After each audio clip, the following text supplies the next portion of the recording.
give you as many interesting actions to survive in this world and overcome obstacles. And obstacles could be infected, it could be other people, it could just be the environment, it could be rushing water, anything that could happen in this post-apocalyptic world. Are you clean? Yeah. But more than anything, it needs to put you in Ellie's shoes, that you're experiencing what Ellie's experiencing, making you feel what she feels. Because the more we do that, the more the emotional beats of the story work for us, and the more they work for us in this very unique way that only works in video games.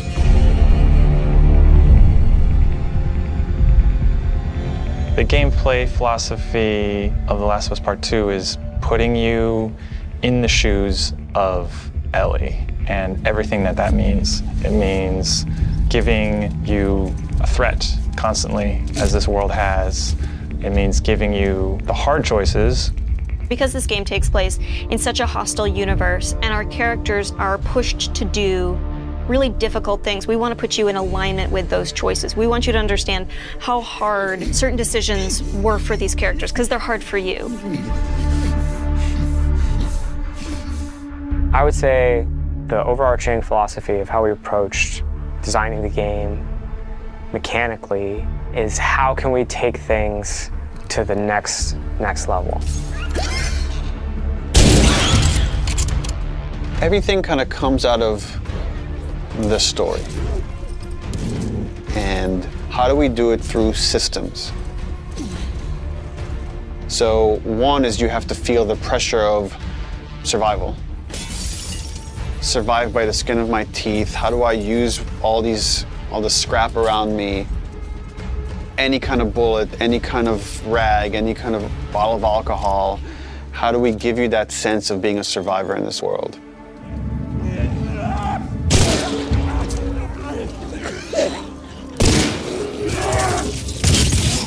Ellie is very small compared to Joel and more nimble. How do we make you feel like you're not the strongest person in the room, but you still should be able to rise to the challenge and survive, you know, a fight with a bunch of people that are all bigger than you?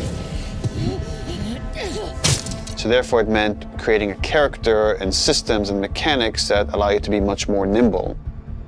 And that's where we added a jump button. Deal. In the first game we had a clamber button, but not really jumping. And here, Ellie can jump. The combat scenarios are much more vertical, where Ellie can use elevation to her advantage. Prone is a huge, huge one.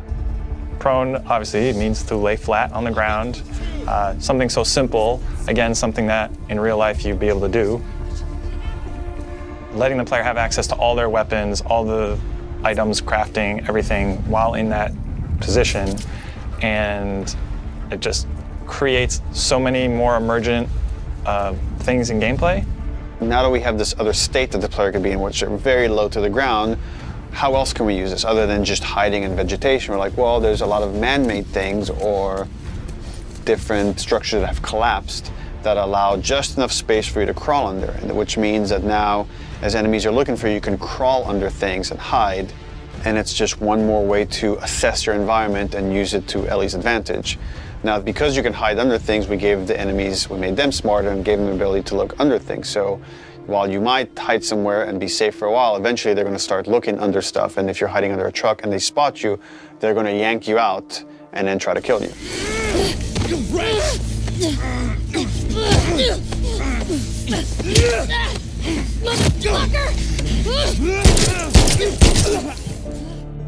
Dodging is a big one, because now with dodge, anytime you're in a scuffle, you have a chance to get away. You have a chance to counterattack. It lets escape be an option as well. Sometimes you just gotta run. And that is another part of this world, which is sometimes the threat is so overpowering that you just have to get away. When you are partially hidden, or you're in grass, that means people from afar can't see you, but people from closer can kind of see you. They will eventually acquire you. You're not completely hidden when you're in grass. She went into the grass. Watch yourself. And it makes you as a player become much more aware of your surroundings. Jump, prone, dodge, all these things feed into both exploration and combat, because it lets us expand the space. The size of spaces can be bigger, the intricacy of spaces can be more complex, and it still works exactly as you would expect. So when it came to our level design, we really wanted to challenge ourselves to make a world that really felt like a real space as much as we possibly could and didn't feel like a series of combat encounters and exploration spaces and then combat encounters that felt like a Hall of Horrors or something, but something that really felt like a space that you could explore that seemed like a legitimate urban environment. And that pushed us to make our level design even more open than it was in the first game, which for us at the time was pretty open. In this game, we've gone so far in making the level design open that there are actually entire story moments, entire combat encounters, like full scripted sequences that you may completely miss. And there are things that we feel like, even though a portion of our player base may never see these things, the fact that when you do encounter them, you feel like you discovered them, it lends them this charm and this magic that I think is unique to games, that, you know, this happened to me because of what I did and what the place I explored to.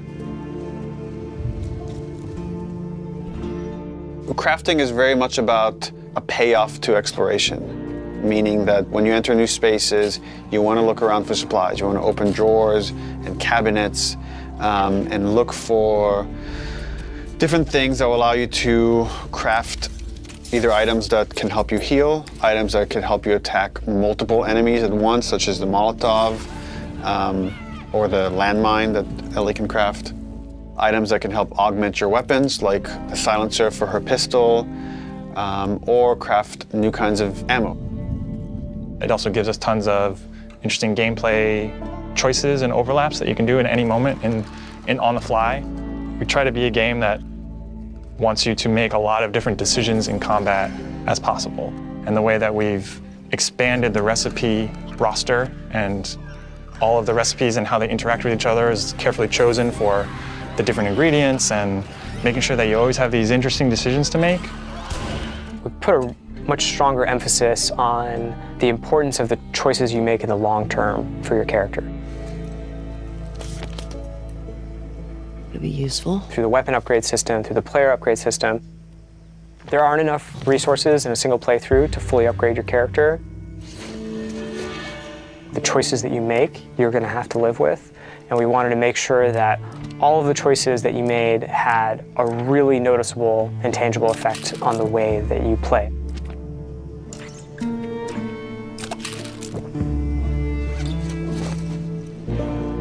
You feel a greater kinship with Ellie because you are living with decisions that you've already made. Like you are continuing this through line of her journey through this world, and the moment-to-moment gameplay is influenced by that in a way that we haven't before. The realization that your choices have these long-term consequences is very much like the nature of the narrative of the game. And I'm happy that the mechanics are supporting that. So one of the things that makes Naughty Dog special is our insane attention to detail.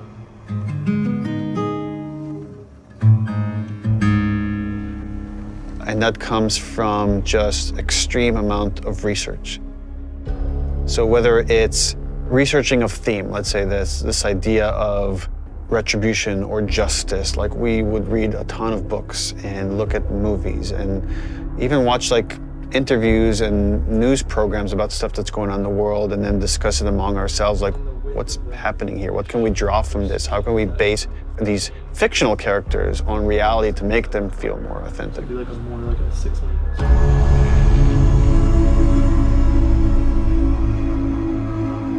Our hope with this game is to create the most authentic characters that you've seen in a game. Not just Ellie, not just Joel, but that every character you see is dimensional. Obviously, in telling a character-driven story, you have to create characters. And it starts with a story concept that then can develop into level ideas and more specific narrative beats. Once we kind of have a good understanding of the narrative that we're after, we could start writing scripts. And that's really the first time the characters come to life and they're speaking, even though it's just words on the page. Now they're becoming more specific. And the next step after that is to either bring in the existing cast from the first game, such as Ashley Johnson, who played Ellie, and Troy Baker, who played Joel, or casting new characters. And they're interpreting the material and bringing their knowledge of these characters and their take on these characters to life. I think authenticity from every department has been kind of a goal or a focus, whether or not that's in the animations and how we're mocapping, or in the effects and how we're simulating, you know, the different elements to get the effect look that we want in game. We wanted it to be as realistic as possible, as believable as possible, so that as you're playing, you can hopefully get fully invested in it and fully immersed. And we didn't want to have a character moment where it's unbelievable, both from a narrative and visual standpoint. Some other advances that we've had is like now we can like make veins pop on their forehead if like they're really angry, or likewise we could redden their skin. Could be based on emotion, or it could be based on what's happening to them physically. How red their eyes can get is controllable. How tears flow off their eyes and their face is all new tech that we've developed for this game. Hey! We got another trespasser. A girl. Did you see her? Additionally, we have this human nuance to our human enemies that makes the situations that you're in so much more terrifying and emotionally affecting than they would be otherwise, because at almost every turn we've gone as far as we possibly can go to make our human enemies feel as human as possible. I got something. Infected? Let's get in there. You can hear the enemies calling out, looking for you, and giving you slight little gameplay hints as to what they're gonna do, and so you can try to plan around it. What is it? Someone took him out! We got something. I'll go see what's up. So whether that's the nuance of their awareness system of like what they should know about and when, how they convey knowledge to their friends, to the kind of emotional content of the game. So when they refer to each other by name, when they scream in anguish when they see their friend die, when they scream in anger as they're like kind of trying to hunt you down or attack you. They feel real, and it makes the situation that you're in feel real in a way that you haven't seen before and you might not be ready for. There was a ton of research that was done into foliage and different kind of foliage that exists in different parts of the country to make those areas feel authentic, studying local architecture of wherever we are and making sure that feels authentic. We took 3 trips up to Seattle. We actually got photo scan data of like natural elements in the forests and went through and walked the path of Ellie through Seattle to actually get as much reference that we could. And that was anything from going, you know, inside buildings and taking pictures of signs on the wall to various bus stops and awnings around the world. Like we're trying to find those kind of iconic details and bring them into the environment that once we get it into the final game, it's like it all comes together to hopefully make something as believable as we can. Hopefully with all these things combined, it gives you the feeling that you're playing a Naughty Dog game. This is what we go for. I feel like these are all real people. I feel like this is a real place. I feel like this was a real situation that I was in, and then I handled it in a way that makes sense if this was real life. The world of The Last of Us is dangerous. Unless you're living in a protected area, there is something lethal around every corner. Once you venture out of your home, you're in danger. And where we're taking the story and where we're taking Ellie is like each step of the way, she's putting herself in more and more danger to bring these people to justice.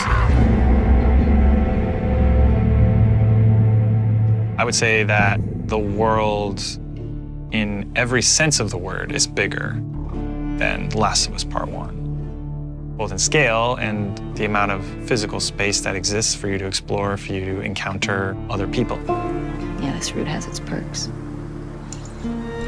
Our hope is to make every corner a challenge, make every decision hard for Ellie. And so we do that not just in the gameplay you experience, but also in the level design.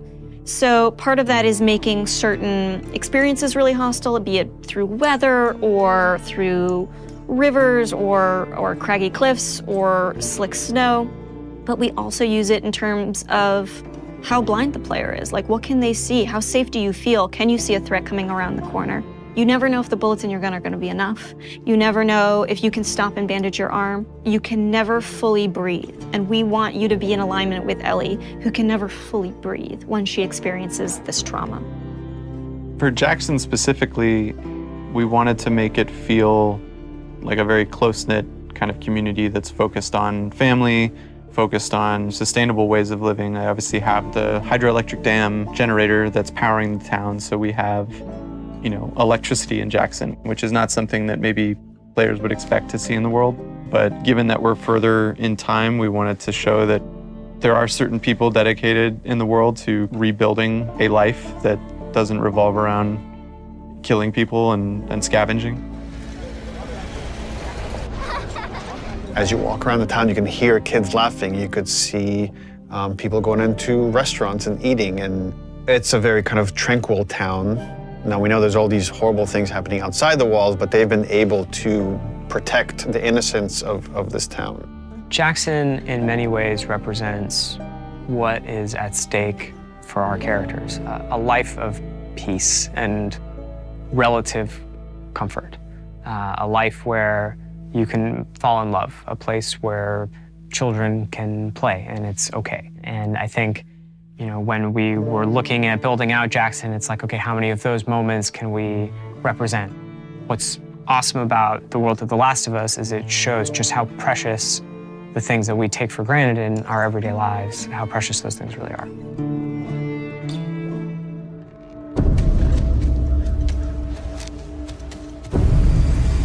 Seattle compared to Jackson is very different. It's more of a war zone, I would say. Part of the interesting thing with Seattle or the Pacific Northwest is that there's all this rain and all this foliage and wildlife, and it's this very lush area that if someone were to settle down, it'd be a pretty good place to settle down, just as far as the kind of fruit you can scavenge, the animals you can hunt. And then because it is so lush, because it is so teeming with resources, is why there are multiple factions trying to fight over those resources. One faction you run into in Seattle is the Washington Liberation Front. When the outbreak happened, the military took some pretty drastic actions and quarantined parts of the country. And this was their way of protecting the population that has survived this horrendous outbreak. And because of that, it led to a rise of these resistance groups. And in the first game, we saw the Fireflies. And we heard about other groups, and in this game, we get to see here's another group that rose called the Washington Liberation Front that was able to defeat the army and thereby take over a lot of their equipment. And they're this very militaristic faction.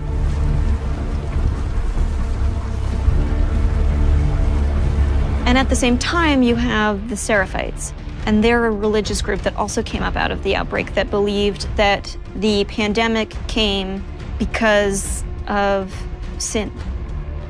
They're trying to reset the world and return it to a better place than it was. In The Last of Us, almost any group that has survived this long has to be dangerous. If you're not dangerous, you're not going to survive. You're going to become someone's victim. And the two factions you run into are both very dangerous. The WLF has a lot of military equipment that they're able to use to defend this area, and they have large numbers, whereas the Seraphites are very quiet and stealthy and is able to use the large amount of foliage to their advantage, and they fight more in this kind of guerrilla warfare. How you deal with them is going to be different because they have different language, they have different communication style. The scars will whistle to each other with this different language. And they have some of the stuff that you have. You have a bow and arrow, they can hit you with arrows and impale you, and you have to pull the arrow out. They have big sledgehammers and melee weapons. The WLF, they have trained dogs that will sniff and attack you. Dogs are a new level of threat that Ellie hasn't had to negotiate before, and hopefully they create a new complicated choice for the player. We saw in them an opportunity to challenge people's perceptions of what a combat setup can be. We wanted to find really hard choices. The dogs themselves have names. They're called out by their owners. We wanted every setup to be challenging. Oh, that smell. Infected did this. How many do you think it would take to bring down a moose? Infected are still a threat in this world. We wanted to take first our basic classes that we had in the first game and say, okay, what's different about them now? So we'll have scenarios where way more runners, like we can have hordes sometimes of runners coming after you, and it might be about just escaping because the odds are just overwhelming. You know, this thing just keeps mutating. There's certain evolutions of infected that you haven't seen before, certain new classes. There's the shamblers, which kind of have these exploding acid clouds when you get near them. You're running down a hallway and you have to suddenly make a decision like, oh, do I want to take the damage and go through this cloud or find some other route or go back the way I came? And it kind of forces you to, on the fly, kind of make new decisions about how you're going to deal with the threat behind you or potentially in front of you. So again, it's about how do we make fighting against infected intelligent. So when you come on a space, you're listening to audio cues because different classes will make different sounds. If you just go in guns blazing and throw caution in the wind, you could easily get overwhelmed and regret that strategy. That level of uncertainty and instability is something our characters have to carry with them every day as they go out into the world to protect the people they love most. And that threat is banging on their door every day. I really hope you make it.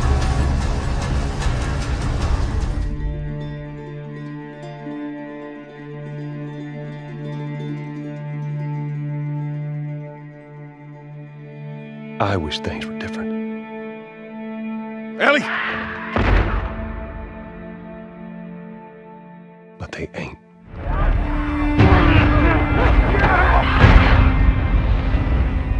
Please stop!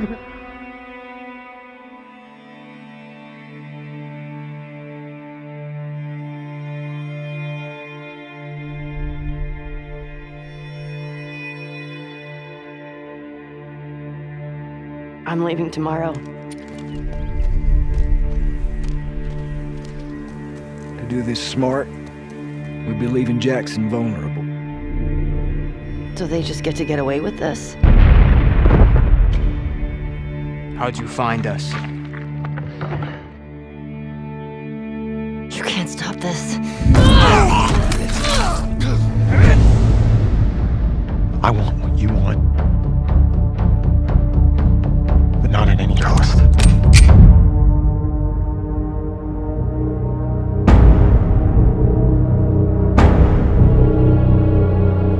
I really hope you make it.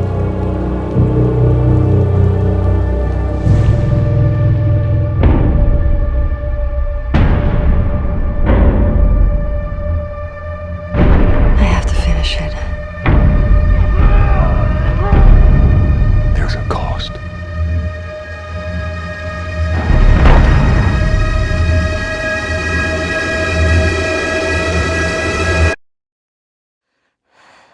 We could have killed you. Maybe you should have.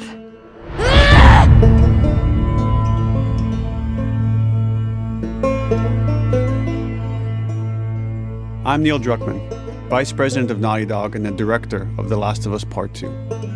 We're just a few weeks away from launch on June 19th, when the game will finally be in your hands. The wait has been long, and we're extremely grateful for your patience, especially now in the midst of these unprecedented and challenging times. We hope you're all taking care of yourselves and that you, your friends, and your loved ones are doing well. Because of these extraordinary circumstances, we can't be together in this final stretch and share the experience like we usually would. So today we're trying something different. Something we've never done before.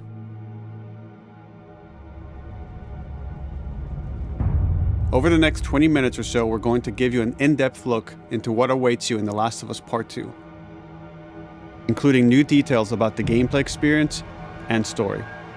And to cap it all off, we'll be showing a never-before-seen, lengthy gameplay sequence. You'll definitely want to stick around for that.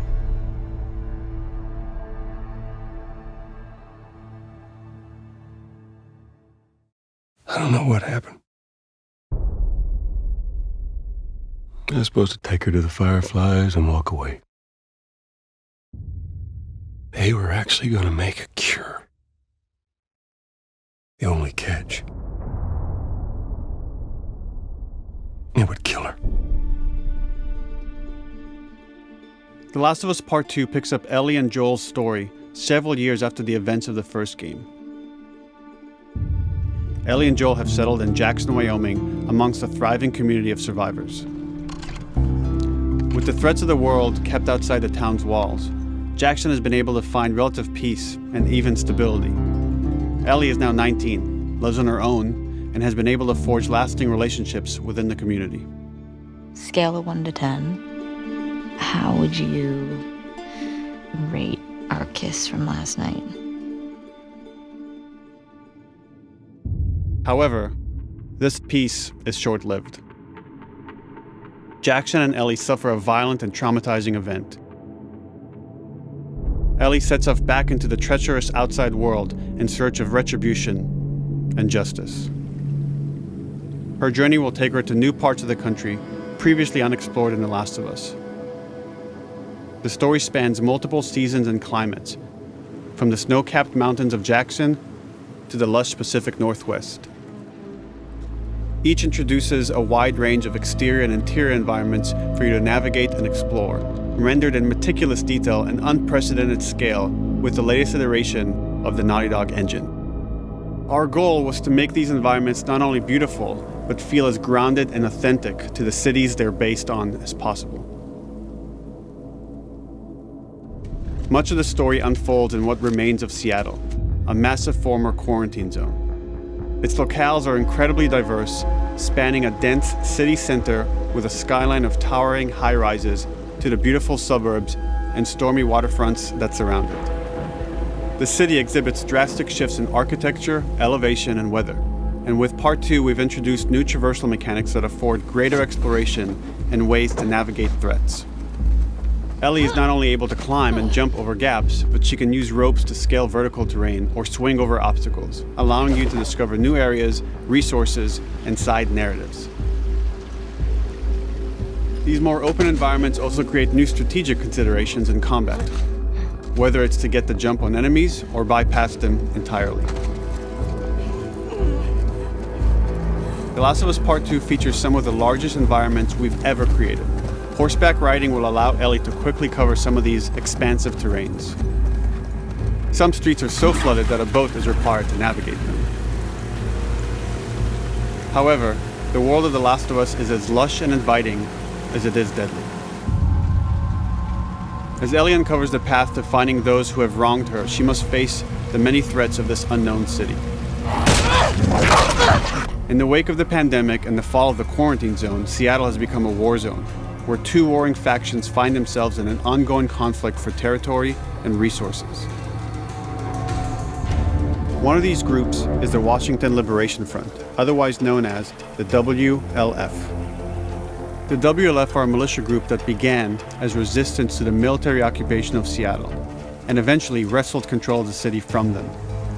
They are highly trained, organized, and well-equipped with weapons they stole from the army. They occupy much of the city, imprisoning or killing trespassers on sight. Hey, we got another trespasser, a girl. Did you see her?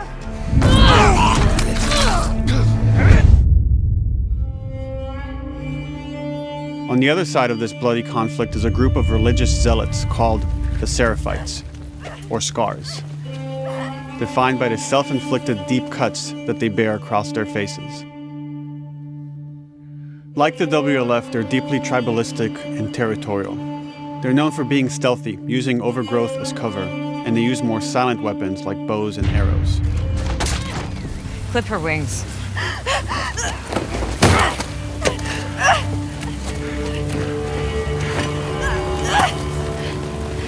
But beyond this conflict among survivors, the threat that originally brought the world to its knees is very much present.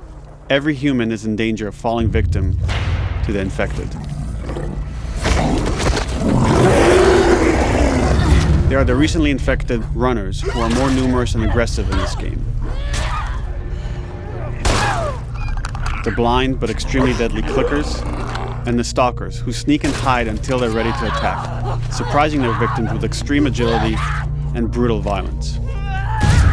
The Last of Us Part 2 introduces new stages of infected, such as the Shamblers, large, heavily armored enemies that are covered in pustules, Upon getting close to you, they expel a corrosive spore cloud that burns its victims. But our most terrifying and lethal new forms of infected will have to wait until you play the game for yourselves.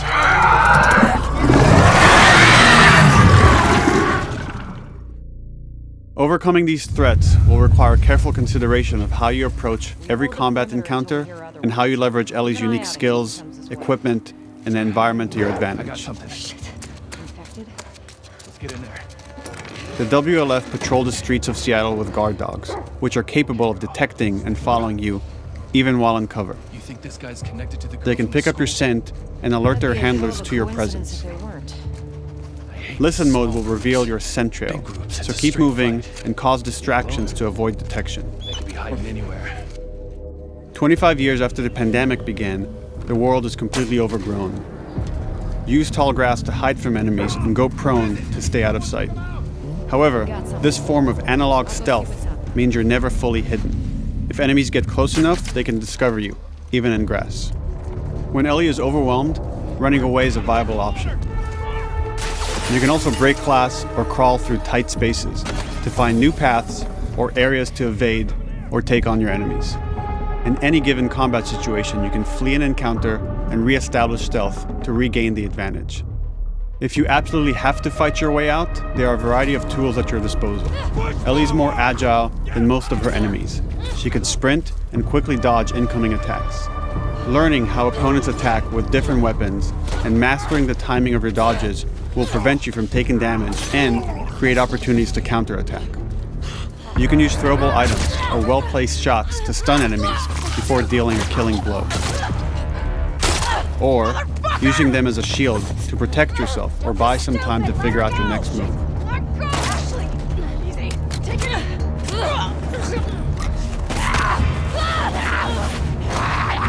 Ellie isn't always alone on her journey. Allies will take part in helping you navigate the environments, spot enemies, and meaningfully help you in combat encounters. Back off!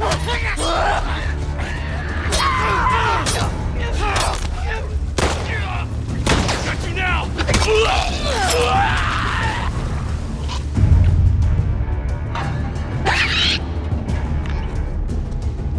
Between the human survivors and the roaming infected, there will be times where multiple threats are present, creating new strategic considerations and opportunities.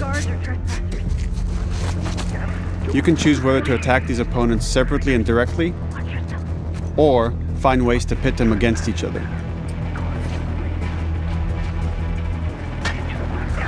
Flee as they fight, or wait until their numbers have thinned out and engage with whomever's left.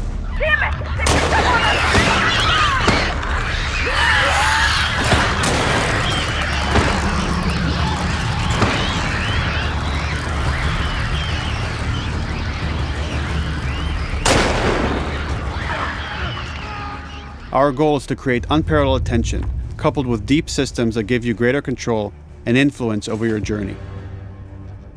As you play, you'll be able to invest in a broad collection of crafting items, weapon, and player upgrades through training manuals scattered throughout the environment and scavenging for ingredients.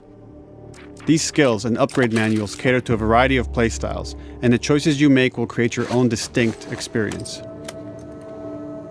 We also wanted to extend that agency and personalization to your weapons through our new workbench system.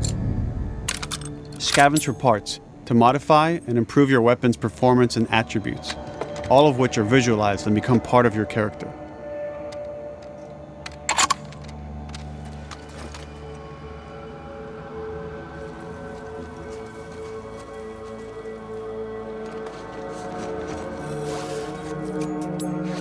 Survival will also require using the parts and ingredients that you'll find in the environment, which can be crafted into a wide range of defensive and offensive items, like proximity mines, explosive arrows, pistol suppressors, and more.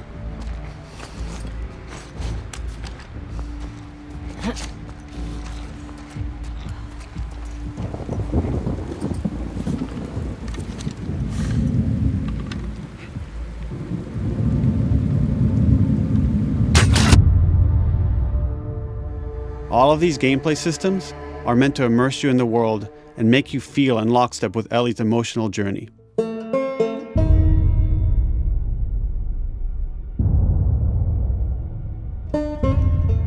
As we've said before, this is Naughty Dog's largest, most ambitious game. It may seem like we covered a lot, but we've only scratched the surface of what it's like to play The Last of Us Part 2. We can't wait for you to experience it all for yourself on June 19th. Until then, here's an extended sequence of never-before-seen gameplay. Enjoy.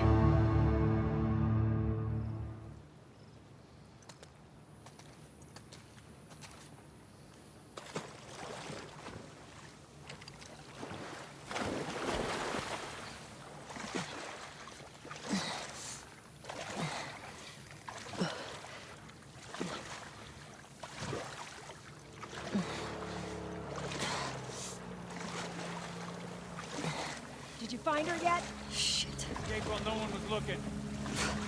We're searching the area, just in case she's still around.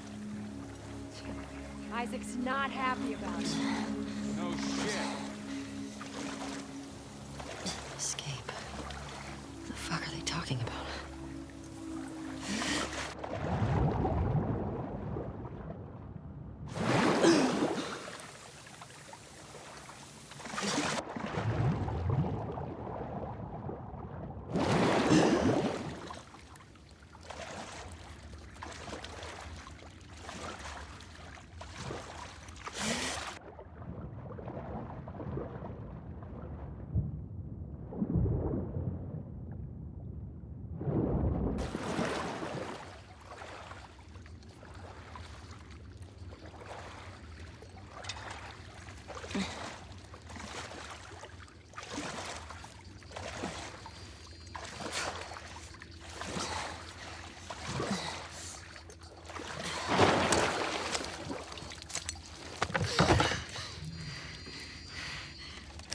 Don't make a fucking sound.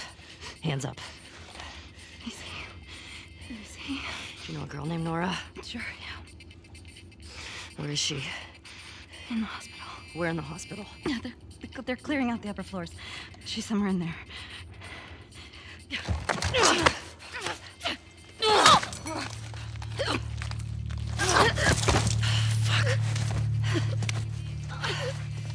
That was dumb.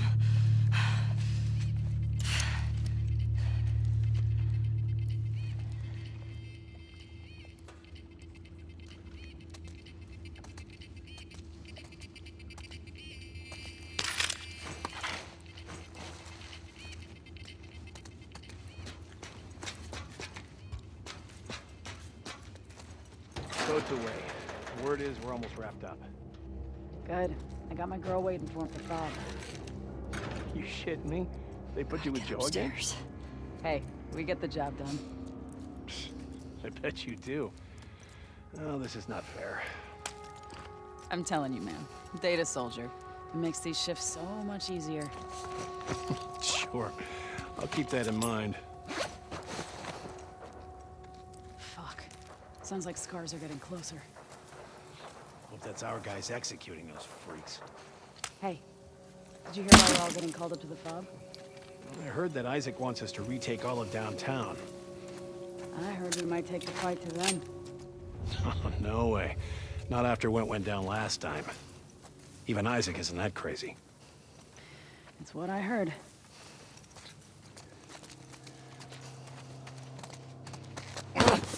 Shut up. All right, calm down.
I'll go check it out. I got you covered. Holy shit! Shit! Look out! Move! Over here! Drop her now, crook! Asshole!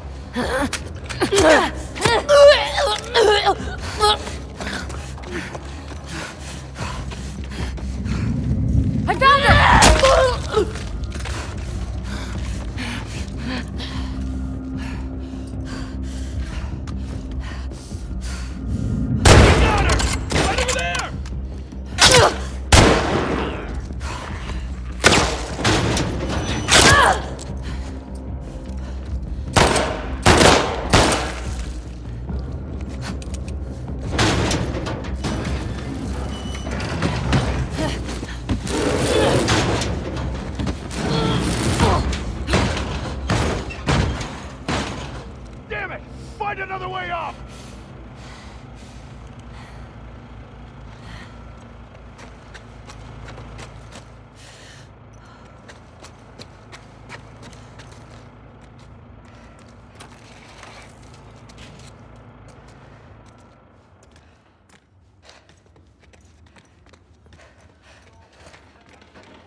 That you, Nora?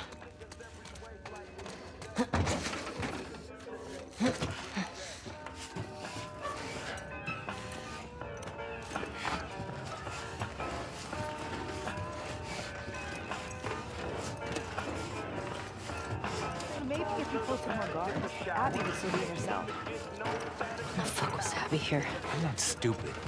You're gonna tell us where she went. When Isaac talks to us about this... I'm getting tired of this. Nora. Nora! I'm not going down for her, man.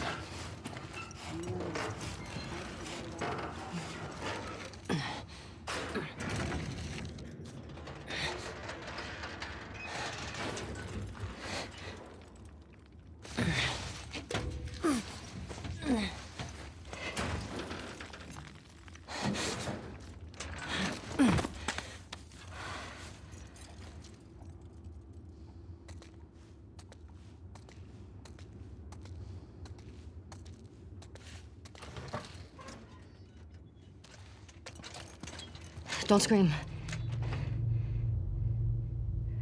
Put that shit down.